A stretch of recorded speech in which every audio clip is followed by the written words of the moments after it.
Bem, galera, bem-vindos à quarta aula de fenômenos de transporte, onde a gente vai falar sobre a estática dos fluidos. Para adentrar um pouco nesse assunto, vai ser necessário ver alguns teoremas, como o teorema de Stevin ou o princípio de Pascal. Depois eu vou falar sobre alguns conceitos, como pressão absoluta e manométrica, explicar um pouco sobre medidores de pressão, dar alguns exemplos de cálculo, para a gente poder praticar um pouco. E depois, como sempre, fornecer um resumo das fórmulas, além de algumas recomendações que podem ajudar nos estudos. Por fim, também a gente tem as fontes, também como sempre. Só queria lembrar que esses slides, assim como todos os outros, estão na descrição do vídeo em uma plataforma chamada Passei Direto, onde eu posto meu material. Se vocês acessarem eles, me ajuda bastante, deixando um like e salvando os meus slides lá no site. Vocês também podem me apoiar de outras formas, por exemplo, através de doações, que o canal tem várias maneiras de serem feitas. Eu também tenho um cadastro em um site que se chama Apoia-se, que é feito justamente para receber esse tipo de apoio. Então, se eu tenho ajudado você nos estudos, se você gosta do material, enfim, gosta da ideia do canal, qualquer ajuda é sempre bem-vinda. Terminados esses avisos iniciais, vamos entrar de fato no conteúdo da estática dos fluidos. O que a gente vai estudar são os fluidos em que não existe movimento relativo entre as suas partículas, ou seja, eles estão parados, eles estão estáticos. Por isso a gente considera a ausência de tensões de cisalhamento, que tinham sido comentadas anteriormente. Aqui vão atuar apenas a gravidade e a pressão. Bem, talvez seja um conceito meio batido para algumas pessoas, mas o que é a pressão? Ela é a relação entre a força que está sendo exercida em uma determinada área. E a fórmula é justamente força sobre área para poder calcular ela. As unidades no SI são em Pascal, que é equivalente a Newton por metro quadrado. E aqui existem várias outras também que são utilizadas, como por exemplo a TM, que a gente vai falar bastante, mas todas são relativas à pressão. Bem, o que é o Teorema de Stevin? O primeiro que a gente vai ver. Eu espero que eu esteja falando o nome dele certo, mas enfim, não tenho certeza. Esse teorema diz que a pressão em um fluido em repouso, observem aqui, repouso, vai depender apenas do tipo de fluido, da altura em que ele se encontra e da aceleração da gravidade. Então, para calcular a pressão em um fluido, eu vou ter a densidade, ou seja, ela é relativa ao tipo de fluido que a gente está analisando, Cada fluido diferente vai ter uma densidade diferente. A aceleração da gravidade, que é o g, e a altura, que é o h. Percebam que se eu fizer essa multiplicação entre a densidade e a gravidade, eu obtenho o peso específico, que é uma propriedade que a gente já tinha visto. Então, eu também posso reescrever essa fórmula dessa maneira aqui, como peso específico vezes a altura. Sabendo disso, dá para calcular a diferença de pressão entre dois pontos de um fluido que está em repouso. Se eu tenho a pressão do ponto A e do ponto B, é só eu fazer a variação dessa altura. O delta dessa altura vai ser, aqui na mesma fórmula, o delta pressão, a variação de pressão. Alguns pontos importantes de se entender é que a pressão do fluido não vai variar na horizontal. Ela sempre aumenta com a profundidade só, no sentido vertical. Então, enquanto eu continuar no mesmo nível aqui, percebam que as forças, que geram essa pressão não mudam. Enquanto eu estou no mesmo nível, a minha força 1 é igual aqui e aqui. Elas só vão ser diferentes, A força 1 vira a força 2 e a força 3 conforme eu vou descendo verticalmente no meu fluido. Porque lá embaixo eu tenho muito mais força, muito mais peso daquele fluido, daquele líquido, enfim, sendo aplicado lá embaixo. Outra coisa relacionada com isso é o princípio, Tem vários nomes, enfim, várias maneiras de chamar, mas é em relação aos vasos comunicantes. Eles são conjuntos de recipientes com várias formas, como a gente pode ver aqui na imagem, que contêm fluidos, e são utilizados para estudar as densidades de líquidos e a pressão exercida por eles.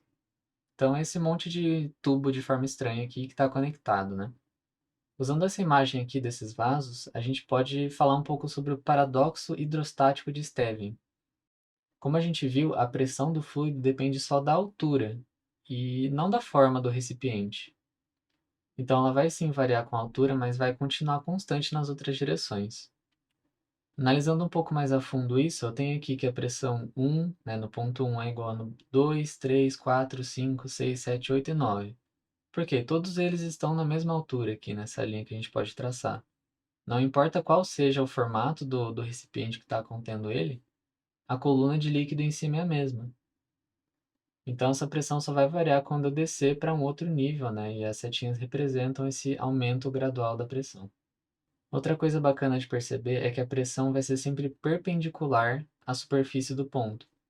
Então, né, no meu ponto 1 aqui, que é uma parede reta, dessa perspectiva aqui, a minha pressão está sendo exercida para cá.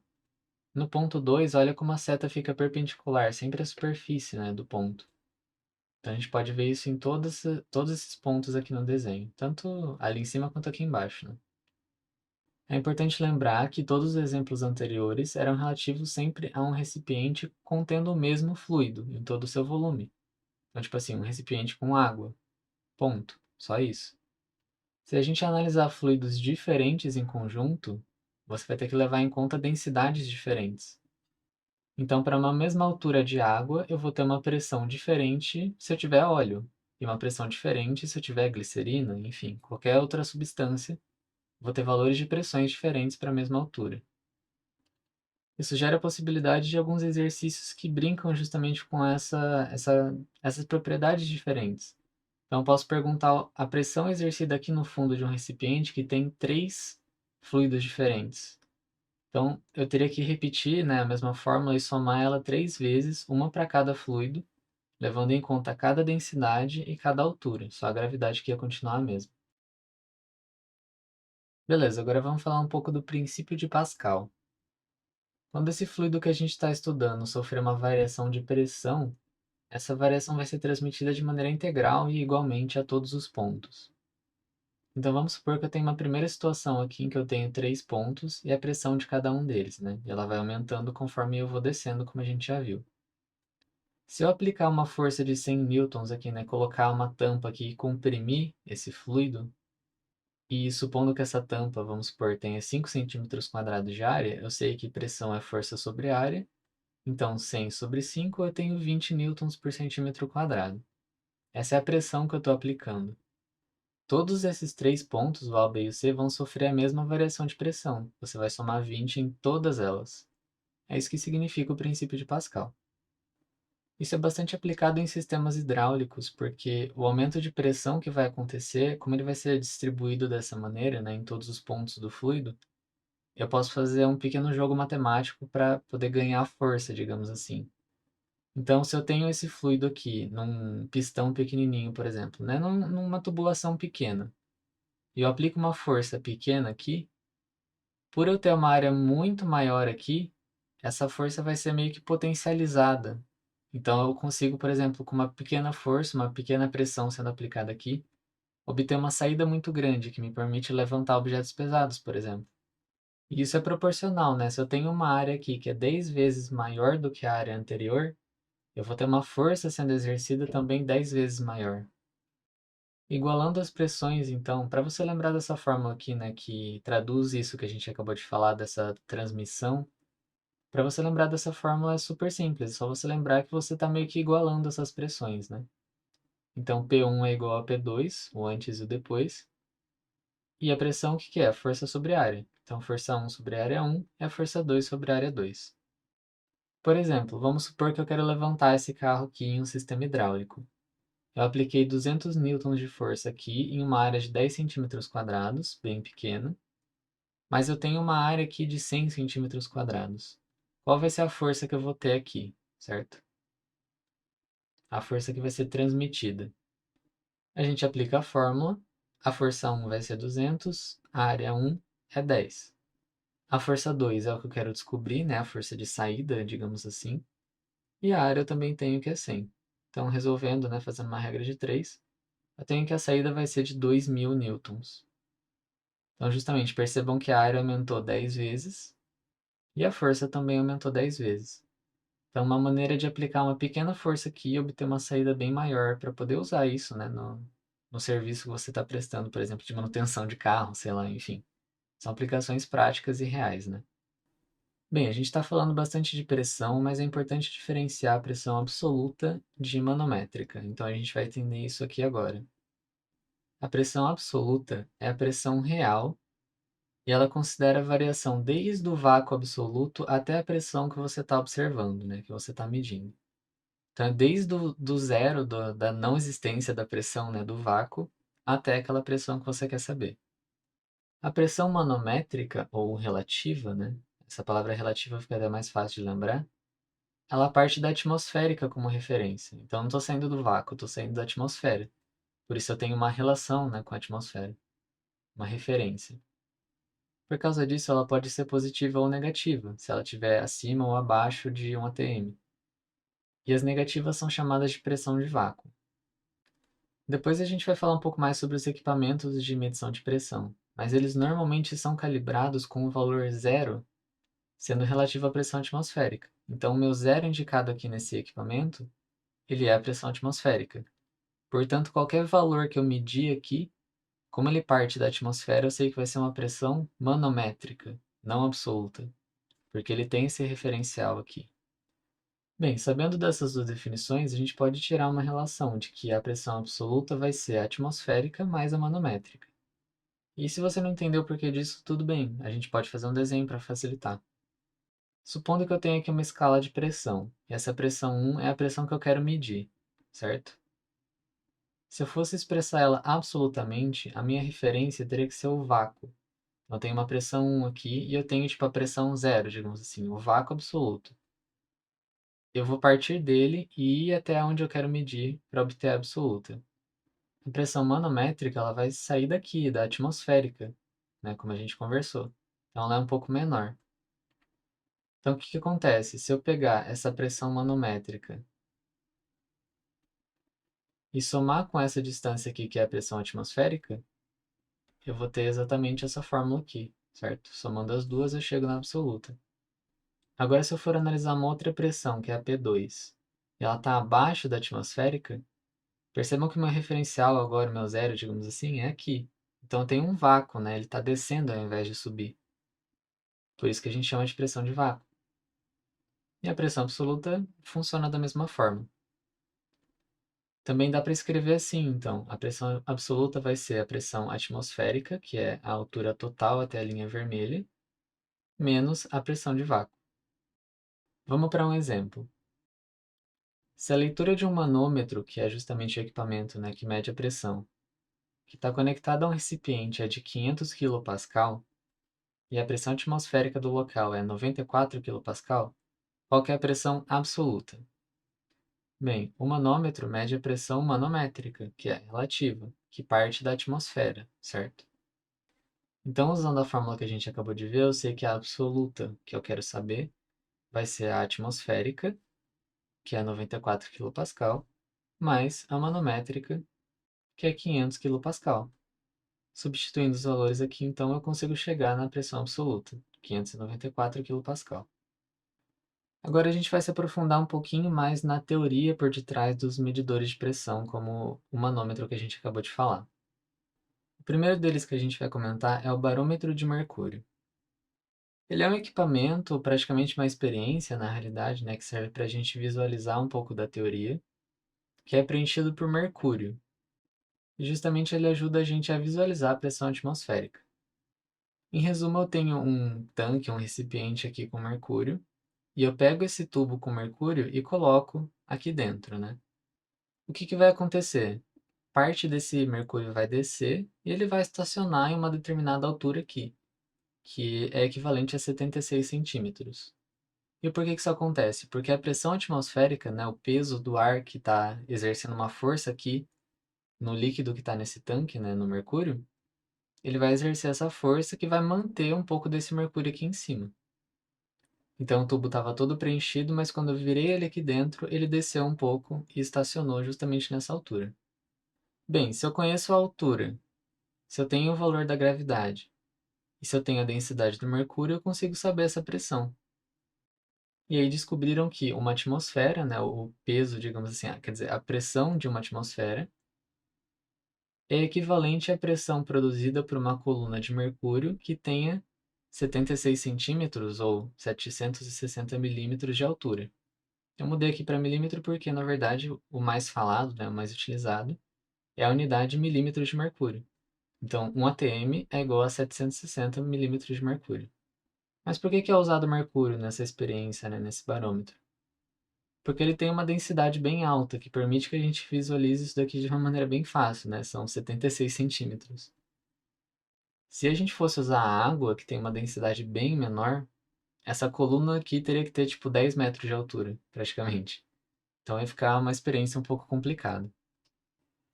Bem, agora os princípios são todos bem parecidos. O manômetro com tubo em U é normalmente usado para medir diferenças de pressão. Então, ele é um tubo em forma de U, como a gente vê, que contém um fluido, que você tem que conhecer ele, né, obviamente. E o desequilíbrio que diferentes pressões vão causar nessa altura desse fluido, como a gente viu ali atrás, vai gerar para a gente essa medida de pressão.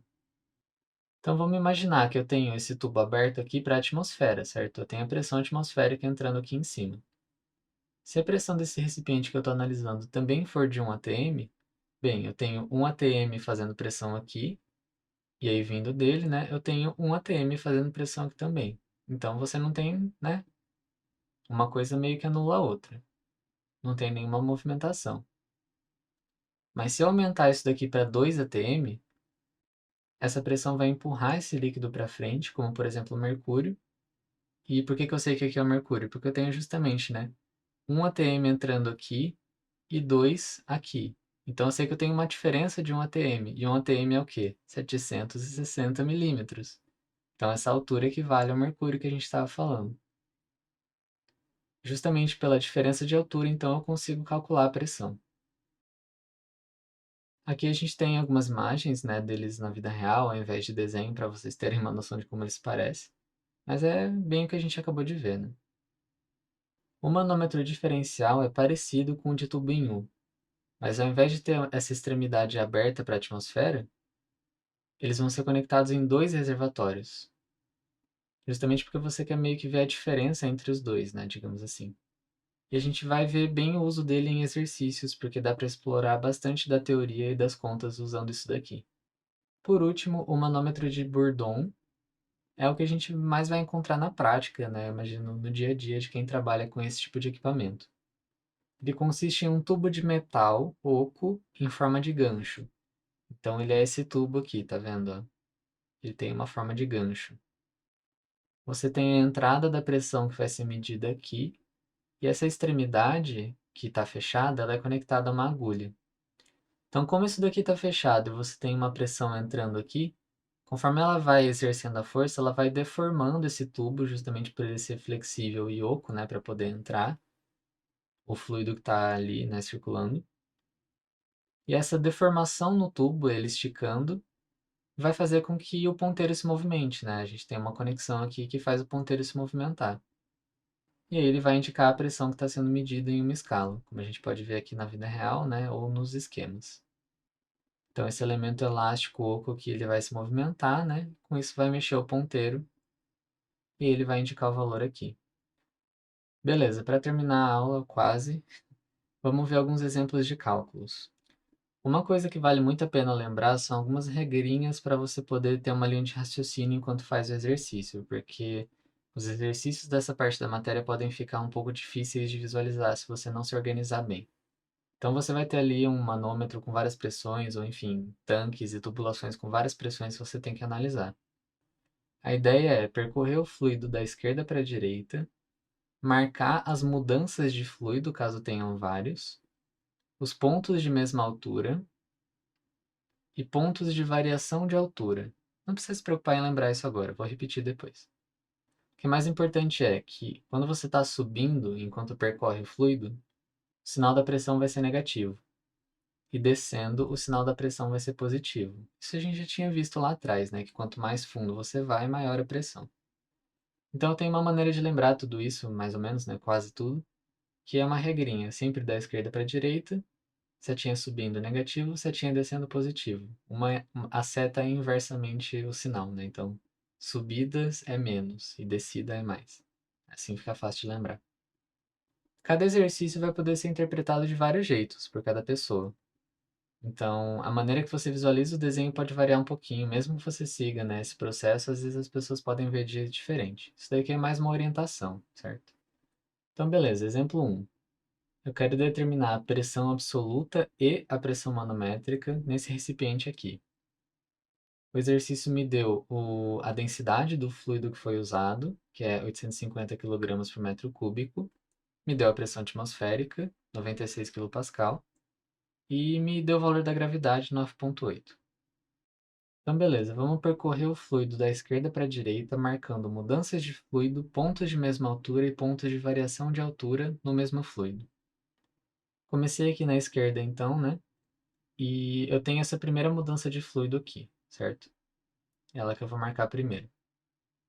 Seguindo esse fluido novo que apareceu aqui, eu percebo que essa altura vai se repetir. Então é um bom momento para eu marcar ela, porque provavelmente eu vou ter que utilizar isso, certo? Então eu marquei mais um pontinho aqui. E aí, subindo, terminando o percurso, eu tenho essa mudança para a pressão atmosférica, então também vale a pena marcar. Com o tempo você vai ficando com prática e percebendo, meio que instintivamente, aonde você vai ter que fazer essas marcações. Então, como eu disse, isso daqui é uma orientação. Mas, por exemplo, se o exercício te deu essa altura aqui, muito provavelmente você vai ter que marcar os dois pontos dela, sabe? Tanto nesse fluido cinza quanto no rosinha. Então, enfim, acaba ficando um pouco instintivo, como eu disse. Beleza, eu coloquei aqui com o desenho mais bonitinho, né? A direção que a gente percorreu e os pontos que a gente marcou. Qual que vai ser a fórmula, né, digamos assim, base que você vai ter que usar nesses exercícios? P1, que é a pressão que você tem, sendo exercida aqui, então, né, nesse primeiro pontinho aqui. Mais ou menos, porque, enfim, cada exercício pode estar subindo ou descendo, mas você vai ter várias somas de variações de pressão que vão acontecer nas tubulações, até que isso tudo vai se igualar com a P2. Por que que iguala? Porque a gente está em um sistema estático, um sistema em equilíbrio. Então eu sei que ele está parado, ele não está se movimentando, portanto eu igualo com a P2. Legal, então eu comecei escrevendo a P1 aqui. Agora, onde é que vai existir variação de pressão aqui nesse desenho? Lembrando que eu comecei aqui, né? Percebam que desse primeiro ponto até o segundo, por mais que eu desci, então eu fui ganhando pressão, né? A pressão foi ficando maior aqui, eu subi essa mesma quantidade que eu desci.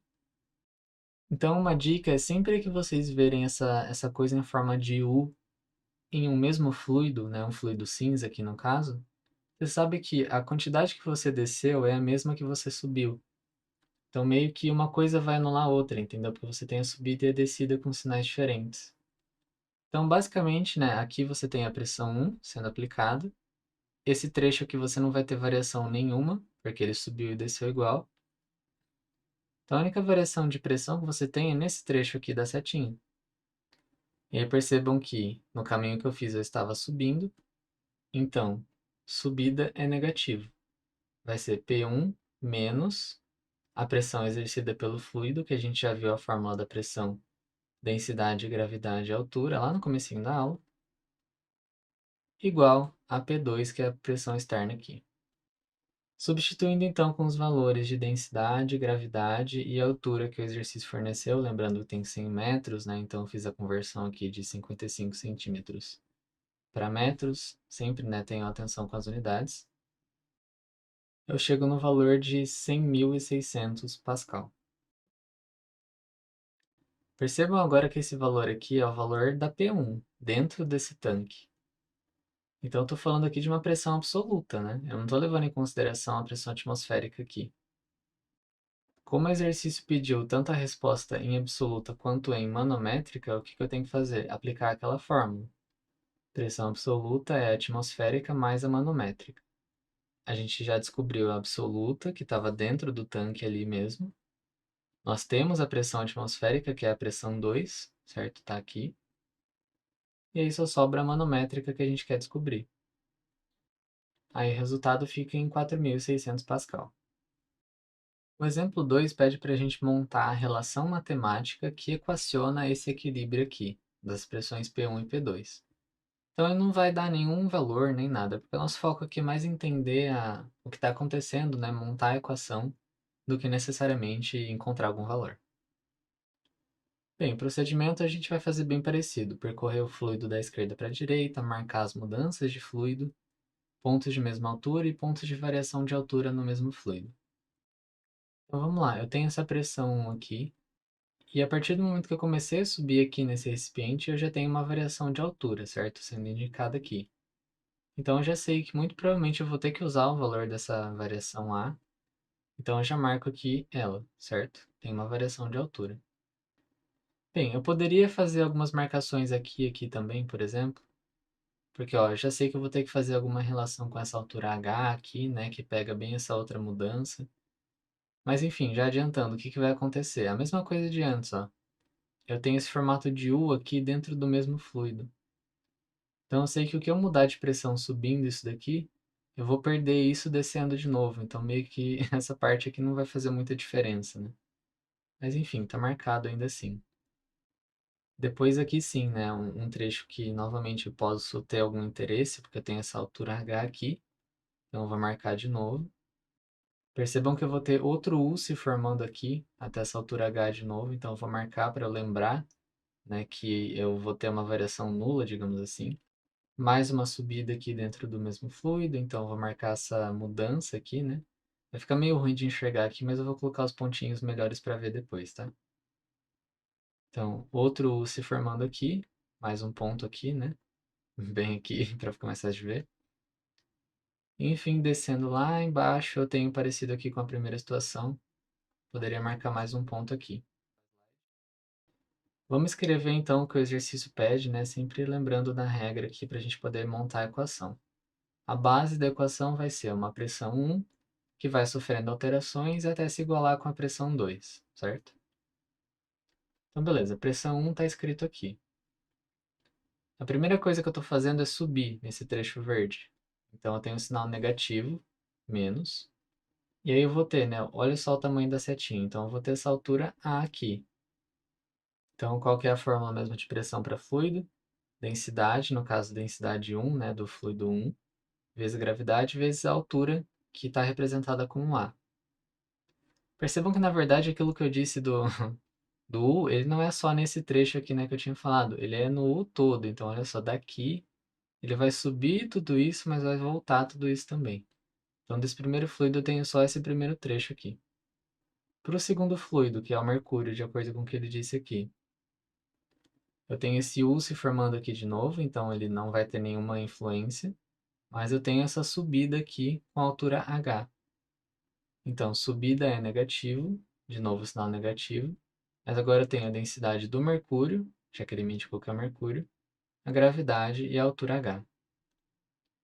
De novo, um U aqui que a gente vai ignorar, né?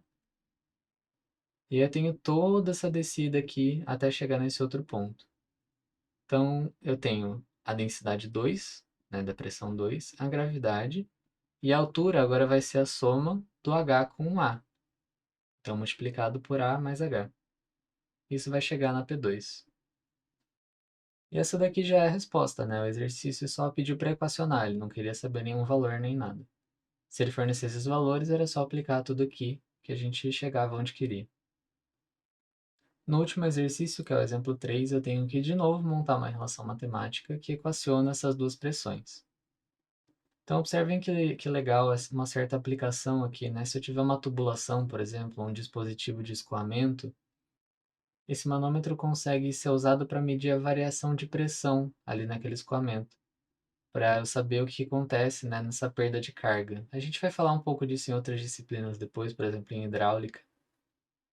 Mas então eu tenho uma perda de pressão conforme o meu fluido vai escoando, e usando esse manômetro diferencial eu consigo comparar essas duas regiões aqui para saber de quanto foi essa perda. Para acelerar um pouco, né, porque é meio repetitivo, é o mesmo processo. Então, percorrer o fluido da esquerda para a direita, marcar as mudanças, enfim.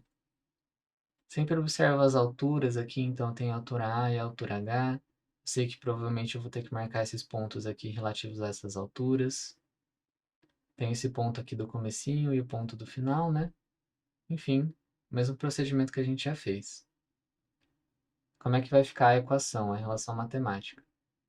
A base é a mesma, P1 mais ou menos, algumas coisas, P2. Bem, partindo de P1, né, esse ponto 1 aqui, eu tenho uma descida, né? Ele vem descendo. Então, eu vou ter a densidade do fluido 1, que no caso provavelmente é a água, a gravidade E qual que é essa altura que ele desceu? Tudo aqui, né? Desse ponto até esse. É a altura A e a altura H somadas. Depois, de novo, eu tenho a questão do U, né? Já falei isso várias vezes nessa aula, então esse trecho aqui, ele vai se anular porque ele desce e sobe no mesmo fluido. Lembrando que é no mesmo fluido, né?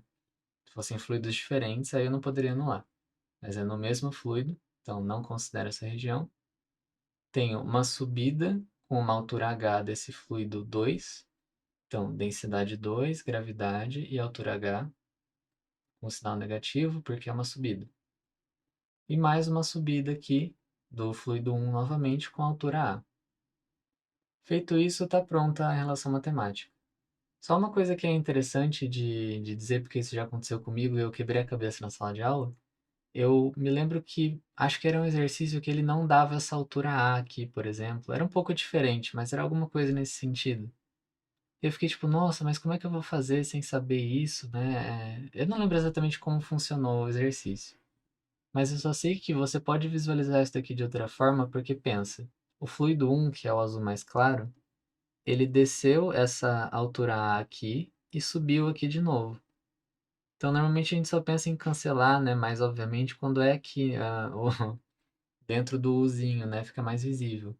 Mas pensa, essa variação dessa descida daqui até um ponto imaginário aqui, né? Um ponto aqui. Então, essa descida desse fluido azul até o A e essa subida aqui também podem ser meio que anuladas. Então, eu poderia reescrever isso daqui como? Tirando esse A daqui e tirando todo esse termo. Então, teoricamente daria na mesma, né? Porque essas coisas vão se anular de toda forma. Só uma observação aí, né? Uma curiosidade do meu sofrimento na sala de aula também. Bem, com isso a gente chega ao fim. Então, aqui, como sempre, está o resumo das fórmulas para quem quiser usar para estudar ou revisar o conteúdo. O que é mais importante vocês lembrarem, né, dessa aula, então? O teorema de Stevin, ele diz que a pressão do fluido só vai depender do tipo, né, da densidade, da altura e da gravidade. E a gente tem esses dois modos de escrever aqui por causa dessa propriedade que a gente viu em aulas passadas. Princípio de Pascal, que diz que quando um fluido sofre uma variação de pressão ali, né, se ele tiver em equilíbrio, ela é transmitida de maneira igual a todos os pontos. Então a pressão 1 é igual a 2, e aí a gente tem essa fórmula aqui. Tem as questões relativas à pressão, então eu coloquei as pressões absolutas, a pressão de vácuo, a manométrica, a fórmula base para você montar aqueles desenhos, né, que a gente estava fazendo agora, o esquema geral da relação entre as pressões, a regrinha que eu acho que facilita bastante se você lembrar, mas não é uma obrigação, digamos assim. E agora sim, para finalizar de vez, eu esqueci que tinha essa recomendação aqui no finalzinho. Eu acho bacana vocês entrarem nesse site aqui, né? Principalmente se você sentiu dificuldade com o conteúdo e testar todas as coisas que a gente discutiu na aula. Então, em relação aos recipientes estranhos, às densidades, enfim, a gravidade, você pode entrar nesse site, nesse link aqui que eu vou deixar no slide.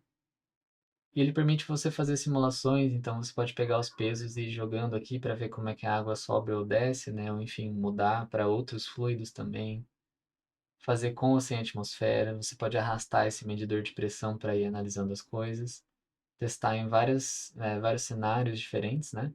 Se eu não me engano, isso daqui é até tipo um desafio, um exercício, alguma coisa assim. Então, acho bacana também ter esse tipo de visualização para quem quiser uma coisa um pouquinho extra. Bem, espero que a aula tenha sido clara, espero que tenha dado para entender bem o conteúdo. Em caso de dúvidas, podem me perguntar nos comentários. Se você gostou, não esqueça de deixar um apoio, né, um like, se inscrever, mandar para um amigo que também está com dificuldade. Entrar no canal para ver os outros conteúdos que eu produzo também, que tem muita coisa que vai além, né, dessa coisa só da sala de aula, de conta, enfim. Eu acho que é bem bacana também.